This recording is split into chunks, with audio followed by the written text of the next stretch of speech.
মধ্যরাতেও রাজধানীর বিভিন্ন পেট্রোল পাম্পে তেলের জন্য দীর্ঘ সময় অপেক্ষা করতে হচ্ছে যানবাহন চালকদের। বিশেষ করে ঘন্টার পর ঘন্টা লাইনে দাঁড়িয়ে থাকতে দেখা গেছে মোটরসাইকেল চালকদের। বিশ্ববাজারে জ্বালানি তেলের দাম বাড়তে পারে এমন খবরে আগেভাগেই তেল নিতে সন্ধ্যার পর থেকেই পাম্পে ছুটছেন মোটরসাইকেল ও অন্যান্য যানবাহনের চালকরা। করোনা বা যে কোনো ভাইরাসের এগেইনস্টে ফাইট মানি ব্যাকট্রলের লেফট রাইট। কি বলবো ভাই, আমরা হলো হুজুগে বাঙালি, মানে তেলের দাম বাড়বো কিনা এখনো কিন্তু সরকার সিদ্ধান্ত দেয় নাই, খালি বলছে বাড়বে। মানে প্রত্যেকটা পাম্পে ভাই হাজার হাজার গাড়ি, আমরাই তেলের সংকট ফেলাই দেবো। আজকেই মনে হয় তেলের সংকট পড়ে যাবো ভাই। মানে শুধু মানে এক ট্যাঙ্কি তেল দিয়ে কি আমরা সারা জীবন চালাইতে পারবো ভাই? আজকে 5-6টা পাম্প ঘুরছি আমি, ঠেলা গাড়ি মানে তেল নিতে পারতাছি না।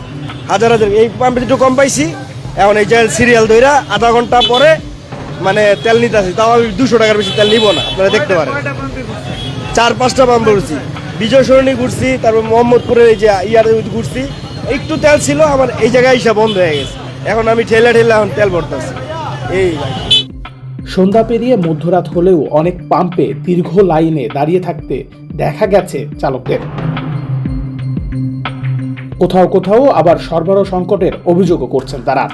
তেল নাকি নাই, তেলের সংকট, যার কারণে তেল নিতে আসা। বাইক একদমই তেল নাই, এখন এত সিরিয়াল, দেখা যাক তেল পাই কিনা। এই তেলের দাম কি বৃদ্ধি পাবে এরকম? এখন যে অবস্থা, যেটা সংকট থাকে সেটারই তো দাম বাড়ে, চাহিদা যেটা মানে থাকে ওইভাবেই দাম তো একটু বেশি করে, এটা শুরু থেকেই। এটা এখন দেখা যাক কি হয়। না 5-7 দিন আগে ভরছিলাম, কত করে পড়ছে?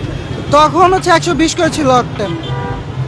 এই মুহূর্তে তেলের দাম বৃদ্ধিটা কি যৌক্তিক কিনা? না, মোটেও যৌক্তিক না এই মুহূর্তে। অবশ্যই যেহেতু সমস্যা, এই কারণে বৃদ্ধি করবে, এটা আমার যৌক্তিক বলে লাভ নাই, অযৌক্তিক বলে লাভ নাই। এই বাজারে আপনার সাথে সেক্ষেত্রে হচ্ছে না, যোগ্যতা পাচ্ছে না। বাড়লে কত টাকা বাড়ানো উচিত বা বাড়া উচিতই না, কমা উচিত। বাড়াইলে বাইক বিক্রি করতে হবে। এই এদিকে সম্ভাব্য দাম বৃদ্ধির আশঙ্কায় অনেকেই প্রয়োজনের চেয়ে বেশি জ্বালানি নিচ্ছেন। ফলে প্রায় প্রতিটি পেট্রোল পাম্পেই দেখা যাচ্ছে মোটরসাইকেল ও প্রাইভেট কারের দীর্ঘ লাইন। যাতে 2টা পাম্পে ঘুরলাম, ঢাকা কলেজে পাম্পে ঘুরলাম, তেল পাইনি, পরে এখানে পাইছি। তেলই পান নাই? না, সব পাম্প বন্ধ, তালা মারা। ওদের কাছে তেল মজুদ অবশ্যই আছে। সরকার যেরকম, আমি টিভিতে দেখলাম, সরকার 17 দিন না 18 দিন আরো মজুদ আছে তেল, এরকম দেখাইছে। তবে কালকে এটা দেখলাম, আজকেই দিকে তেল নেই। এটা কোনো কথা? সরকার কি মজুদ করে রাখে না এগুলা?